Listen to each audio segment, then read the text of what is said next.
8월 셋째 주일 하나님의 사랑과 축복과 은혜가 우리 모든 성도님들 가운데 가득히 부음받는 예배 되기를 소망합니다. 오늘 베데스다에서 만나주신 주님이라는 제목으로 말씀을 전하도록 하겠습니다. 제가 지금 이 자리가 떨리지 않는다고 이야기를 하면은 거짓말일 것 같습니다. 2부를 서고 3부는 조금 낫지 않을까 했는데 전혀 달라지는 바 없는 것 같습니다. 근데 이렇게 저는 제 능력에 비해 좀 벅찬 자리에 설 때마다 생각나는 것이 하나 있습니다. 제가 목사가 되려고 신대원에 들어가려면 시험을 봐야 했는데요. 영어 시험도 보고 성경 시험도 보는데 성경의 여러 가지를 공부하면서 또 이전에 어떤 문제가 났었는지 10년치의 기출문제를 달달 외우는 그런 공부를 했었습니다. 그때는 합격하고 싶어서 정말 거의 문제가 나오면 답이 나올 정도로 외웠는데 이제는 얼마나 지났다고 거의 생각이 나지 않습니다. 하지만 그 중에 단 한 문제는 계속 생각이 납니다. 그 문제는 다음 중에 하나님이 주신 마음이 아닌 것은, 보기가 모두 생각나지 않지만 정답은 두려움인 것을 저는 확실하게 기억합니다. 왜냐하면 이 문제가 늘 저의 마음에 두려울 때 하나님의 방향성을 잘 제시해 주기 때문입니다.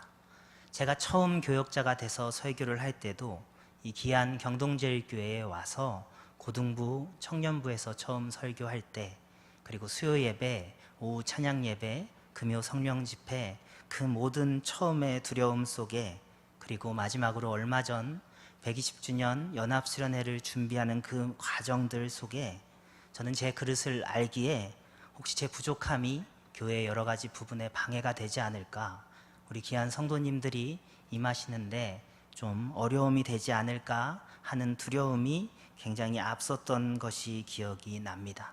그리고 오늘 이 자리, 늘 담임 목사님께서 저와 완전히 다른 수준의 깊이와 말씀으로 채워지는 이 자리에 서게 될 때 그 두려움이 어김없이 저에게 찾아왔습니다. 하지만 그럴 때마다 기도하면 하나님께서 늘 그 기출 문제를 기억나게 하십니다.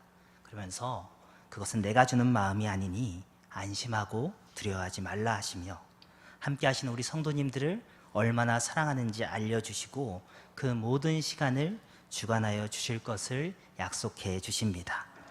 그렇기에 오늘도 여기 있는 저는 여전히 부족하지만 하나님의 능력도 여전히 크시고 능력 있으시기에 저는 오늘 두려움보다는 주님이 주실 은혜와 기대로 말씀을 전하려 합니다. 사랑하는 여러분, 하나님은 늘 약한 자를 통해 큰 일을 행하시는 분임을 믿으시기 바랍니다. 그러니 오늘 이 부족한 자를 통해 주실 큰 은혜를 기대하시며 이 예배에 부어주시는 하나님의 능력과 은혜, 회복을 가득 부음받는 우리 모든 성도님들 되시기를 진심으로 소망합니다. 그럼 그러한 기대를 가지고 오늘 말씀으로 들어가 보도록 하겠습니다.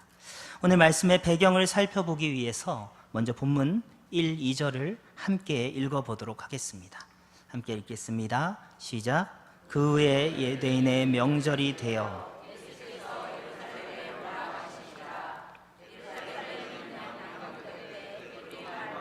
베데스다 하는 못이 있는데 거기 행각 5이 있고. 아멘.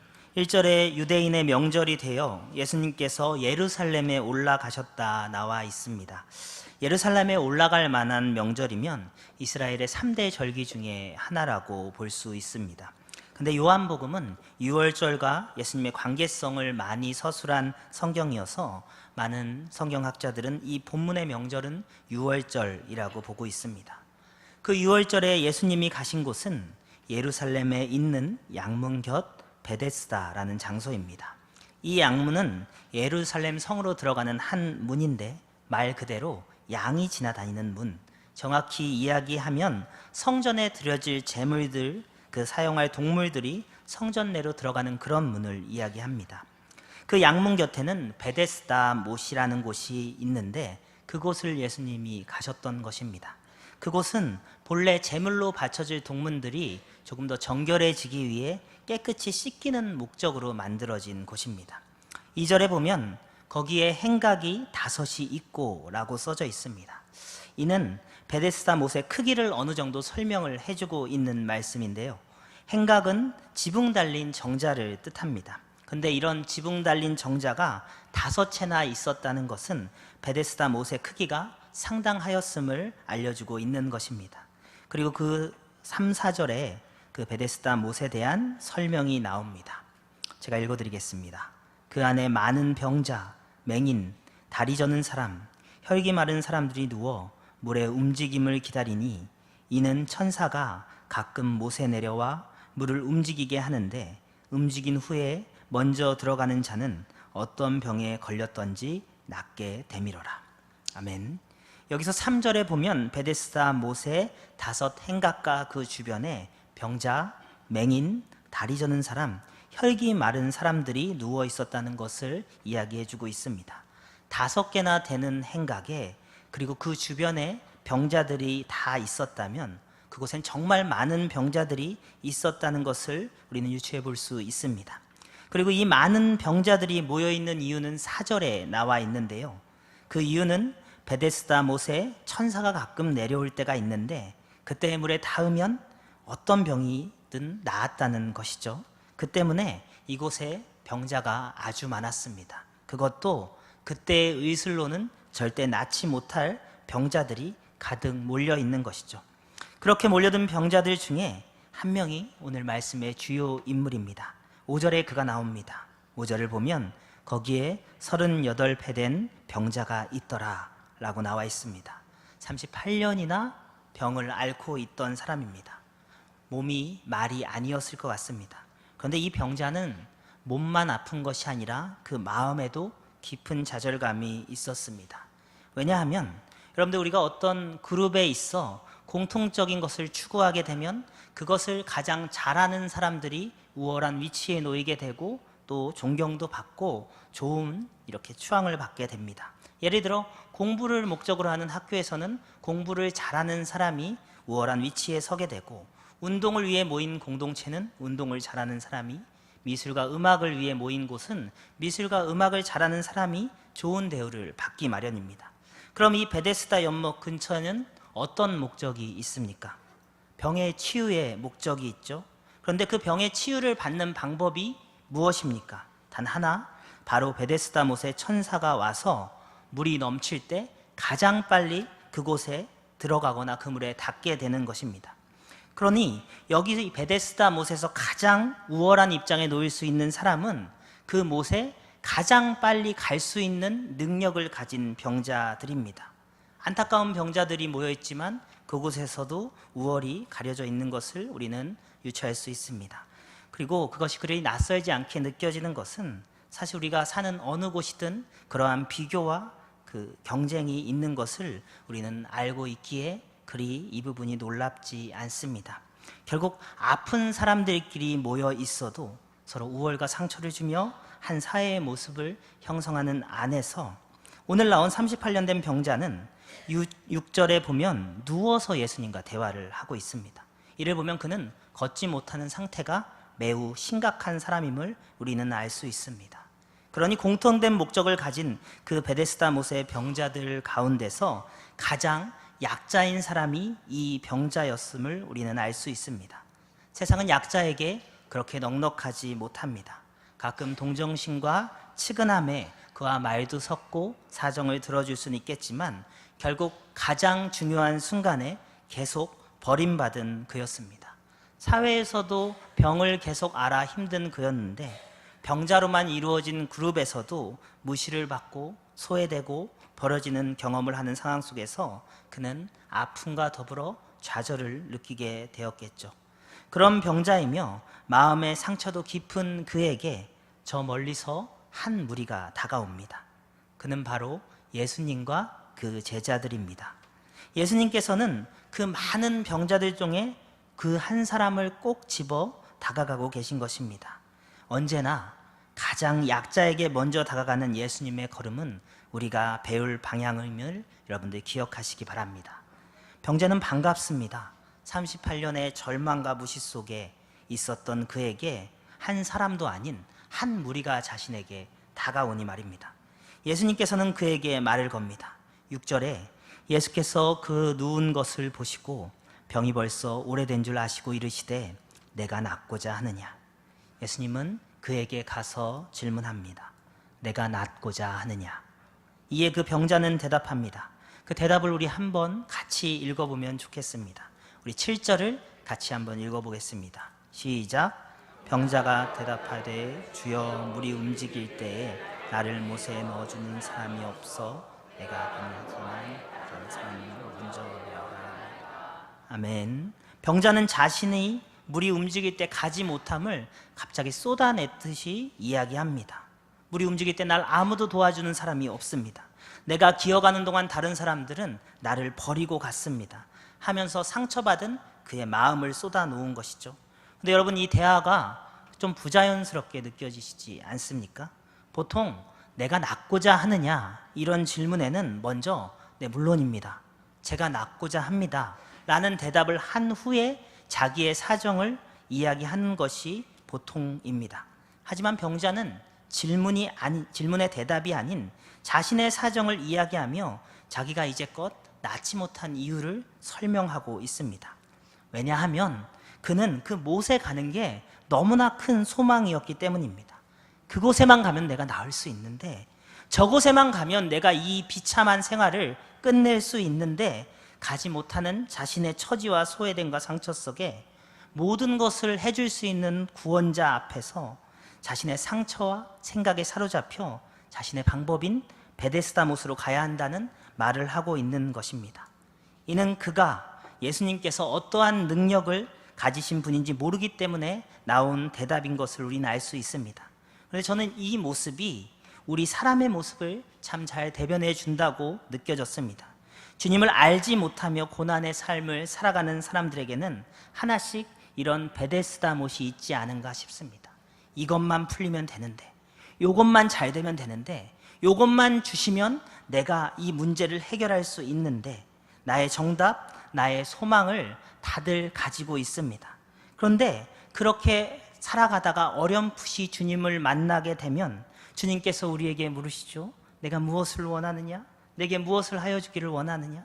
낫고자 원하느냐? 라고 이야기할 때, 네 주님, 주님의 능력으로 낫고자 원합니다 라고 대답하는 우리가 아닌, 주님 내가 이것만 해결되면 잘 될 수 있습니다.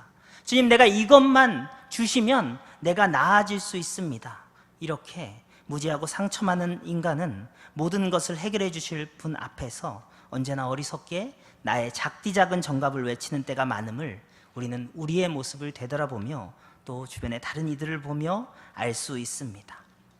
그러나 그런 부족한 우리에게 소망이 있는 것은 언제나 그 부족함에 사랑으로 답해 주시는 주님의 반응이 있기 때문입니다. 지금 병자는 이런 어리석은 대답을 했지만 주님께서 그것에 어떻게 응답하시는지 8절을 함께 같이 읽어보도록 하겠습니다. 8절을 함께 읽어보겠습니다. 시작. 예수께서 이르시되 일어나 내 자리를 들고 걸어가라라고 그 누워있을 수밖에 없는 병자를 주님께서는 일어나게 하십니다. 주님께서는 자신의 정답만을 가지고 부족한 대답을 한 그에게 상상치 못한 회복과 치유를 행하시죠. 왜 부족한 자에게 이러한 사랑을 주님은 행하시는 것일까? 그것은 주님이 그의 부족함이 그의 최선임을 알고 계셨기 때문입니다. 사랑하는 여러분, 이처럼 주님께서는 우리의 상처와 아픔을 온전하게 이해해 주시는 분입니다. 거기에 우리의 부족함과 무지까지 이해해 주시고 다 알고 계시는 분입니다.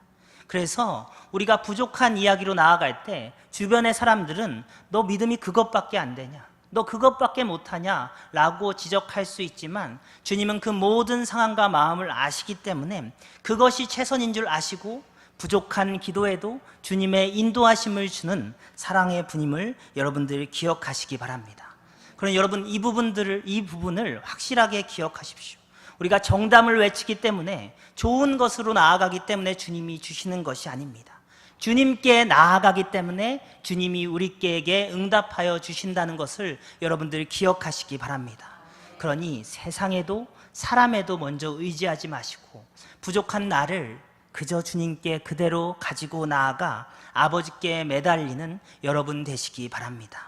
그때 우리의 부족한 기도에 하나님께서는 우리의 상상치 못하는 사랑과 회복으로 응답하여 주실 것을 믿습니다. 근데 이 말씀을 제가 좀 더 기도하면서 보다가 제 마음에 들어오는 단어가 하나 있었습니다. 오늘 본문 8절에 내 자리를 들고 걸어가라 라는 부분인데요, 이 걸어가라 라고 쓰인 단어의 원어인 헬라어 단어는 파리파테이라는 단어입니다. 이는 현재 명령형입니다. 그래서 기본적인 의미가 그냥 걸어가라 이렇게 끝나는 것이 아니라 돌아다니다 라는 뜻을 가지고 있습니다. 따라서 이 부분은 사실 걸어가라 라고 단순히 번역되기보다는 계속해서 돌아다녀 보라, 계속해서 걸어보라 라는 뜻으로 해석하는 것이 좀 더 맞습니다. 그런데 저는 예수님께서 왜 이미 회복을 다 하고 치유받은 병자에게 그냥 걸어가라 라고 끝내시지 않고 계속해서 걸어가 보아라, 계속해서 돌아다녀 보아라, 이런 무언가 연속성이 있는 뉘앙스를 주시는 것이 자꾸 마음에 남게 되었습니다. 그러면서 여러 가지를 보면서 그 답을 찾다가 그 뒤에 말씀을 하나 보고 어느 정도의 답을 얻을 수 있게 됐습니다. 오늘 말씀 뒤쪽에 요한복음 5장 14절, 이곳에 예수님께서 이 병자를 한 번 더 만나는 장면이 나옵니다. 그곳을 제가 읽어드리겠습니다. 그 후에 예수께서 성전에서 그 사람을 만나 이르시되 보라, 내가 나았으니 더 심한 것이 생기지 않게 다시는 죄를 범하지 말라 하시니, 여기서 죄를 범하지 말라라는 헬라어를 원문 그대로 해석하면 이제부터 죄를 짓는 일을 계속하거나 반복하지 말라라는 뜻이 됩니다. 여기서 죄를 뜻하는 헬라어는 하마르타노라는 단어인데요, 이는 관역을 마치지 못하다라는 뜻입니다. 이는 하나님께서 정해주신 기준을 어긴 것이 죄라고 이야기하고 있는 것입니다. 그러니까 여기서 말하는 죄는 하나님께서 제시하신 목적 혹은 표준을 놓쳐버리는 것이 죄다 라고 나타내고 있는 겁니다. 성경이 죄를 어떻게 규정하는지 잘 나와 있는 해석이죠. 그럼 이런 죄의 문제를 우리는 어떻게 해결할 수 있습니까? 예수 그리스도를 만나면 그분을 통해 우리는 죄의 문제를 해결할 수 있습니다. 그런데 예수님께서는 이 말씀을 이미 죄의 해결을 받은, 회복을 한 그 병자에게 다시 한번 이야기하면서 이렇게 얘기하고 있는 것입니다. 과거의 죄는 나를 만나 용서받았으니 앞으로 죄를 짓지 말라라고 이야기를 하는 겁니다. 즉 주님께서는 구원을 받아 회복을 받아 나아간 너희니 이제는 죄가 아닌 나에게 속하여 삶을 살아가라는 이야기를 하고 계십니다. 그렇게 이 병자를 보면서 다시 만나 이러한 얘기를 하는 예수님을 보면서 저는 이 예수님께서 병자에게 치유받은 은혜를 거기서 끝내지 말고 그걸 가지고 삶에서 계속 살아가야 한다라는 것을 알려주고 계시는 거구나. 그래서 이전에 병자를 고치셨을 때에도 그냥 걸어가라 이렇게 끝내는 것이 아니라 계속해서 걸어보아라, 계속해서 돌아다녀 보아라, 그 은혜로 걸은 것으로 끝나지 말고 너의 앞으로 삶 속에서도 내가 준 그 은혜로 계속해서 걸어보면서 살아가야 한다라고 말씀하신 것을 깨달을 수 있었습니다. 그러면서 저는 자연스럽게 이 38년 된 병자를 묵상하게 되었습니다. 내가 이 38년 된 병자인데 나았다면 어땠을까? 저는 너무 기뻤을 것 같습니다. 그래서 걸으면서 내가 하고 싶은 것들을 해냈겠죠. 그리고 자랑하고 내가 나았다 자랑하고 여기저기 돌아다녀도 봤을 것 같습니다. 하지만 걷게 되는 기쁨은 기쁨이고 우리에겐 삶이라는 숙제가 남아 있습니다. 그는 걷지 못했기에 힘들었지만 걷지 못했기에 받은 동정과 구걸로 살아갈 수 있었던 사람입니다. 하지만 더 이상 그에게는 그러한 도움을 받은 핑계가 없습니다. 그럼 이제 그는 이제까지 살아가지 못했던, 걸어 다니면서 자기의 삶을 책임지고 살아가야 되는 그 삶이 주어지게 된 것입니다.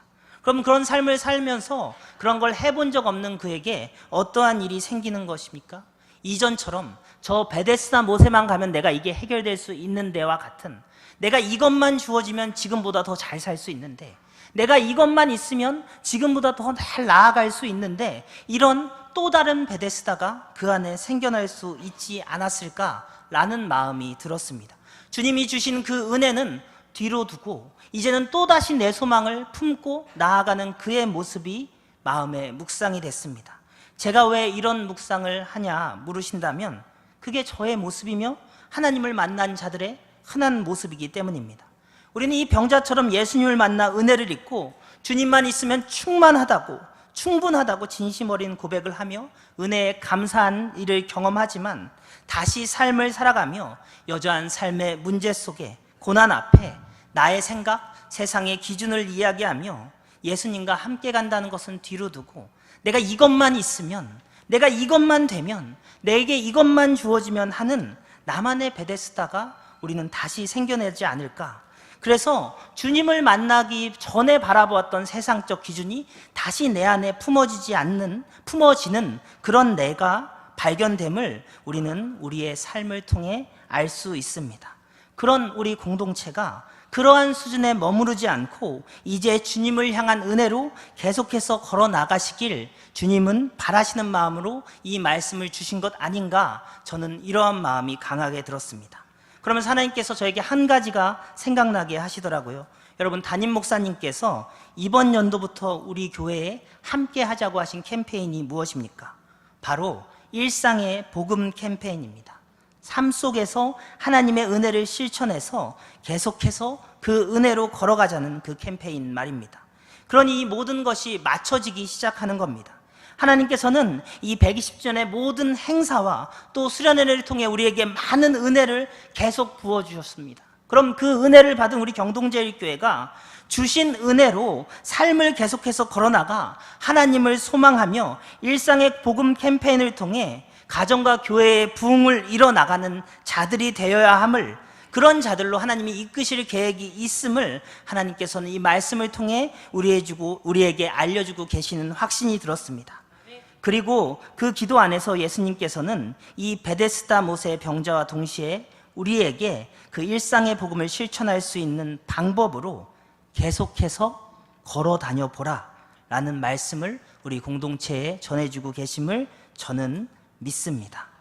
그러니 사랑하는 성도 여러분, 이제 주님 주신 은혜로 그 삶의 걸음을 계속해서 걸어 나갈 줄 아는 여러분들 되시기를 진심으로 소망합니다. 이제 그 일상의 복음을 이뤄나가 그때 은혜가 끝나는 것이 아닌 교회와 나의 가정의 진정한 부흥을 이뤄내는 자들이 바로 우리 경동제일교회 모든 성도님들 되시기를 진심으로 축복합니다.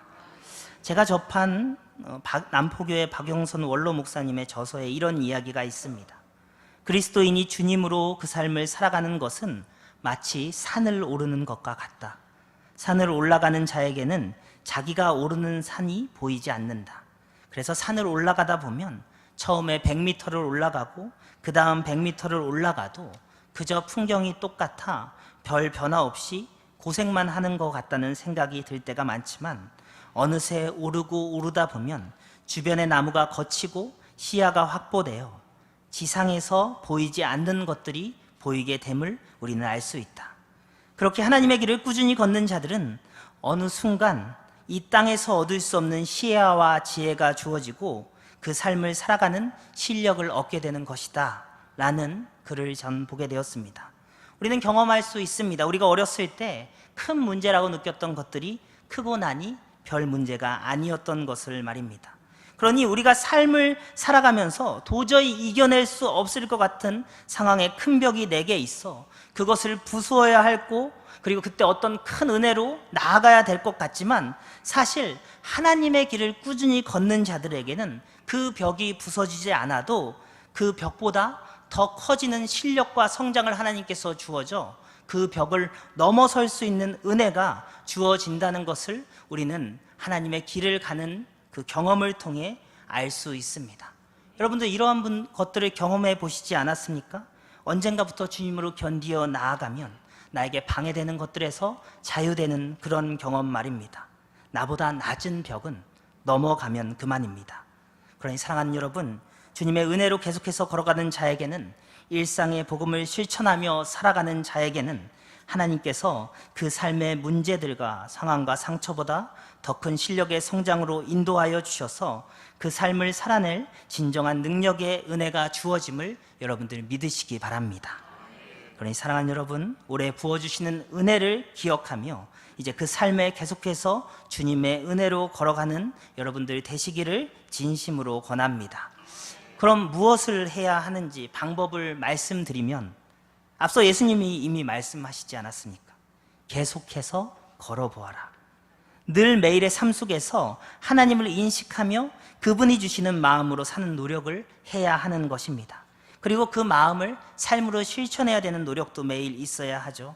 사랑하는 여러분, 꾸준함에는 방법이 없습니다.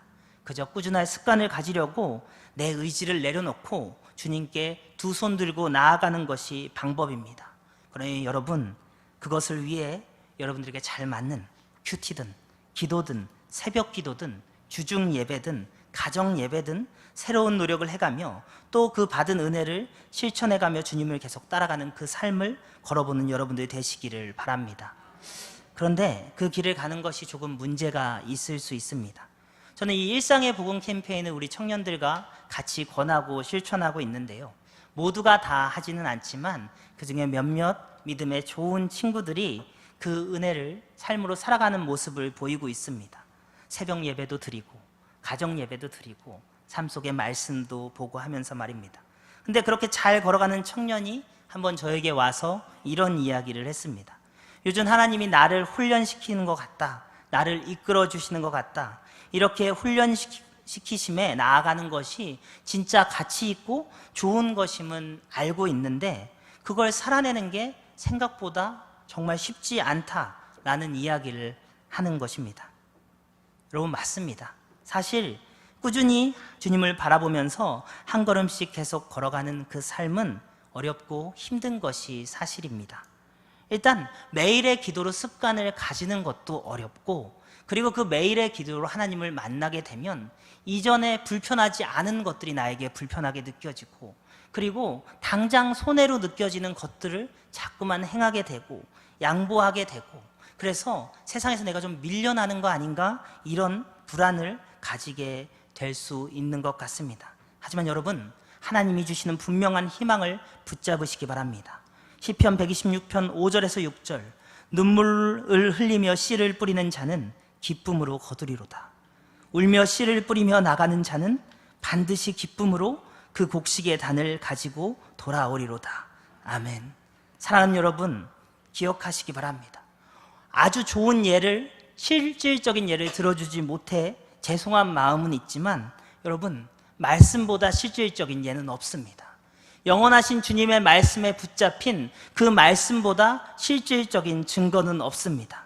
그러니 여러분들, 그 말씀을 붙고 우리가 주님을 바라보며 그분의 길을 계속 걸어가면은 분명 기쁨으로 단을 거두는 날이 있으리라 주님이 약속하셨음을 기억하시기 바랍니다. 여러분, 세상 어떤 증거보다 주님의 말씀이 실제적입니다. 그 영원하시고 전능하신 주님께서 약속하심은 저는 어떤 증거보다 굳건한 증거임을 믿습니다. 그러니 이 말씀을 붙잡고 싶지는 않지만 은혜를 받아도 여전히 나의 소망인 베데스다가 반복되는 그런 삶이 아닌, 이제 그것을 넘어 삶 속에서 주님 주신 은혜로 계속해서 걸어나가 일상의 복음을 실천하는 경동제일교회 모든 성도님들 되기를 진심으로 소망합니다.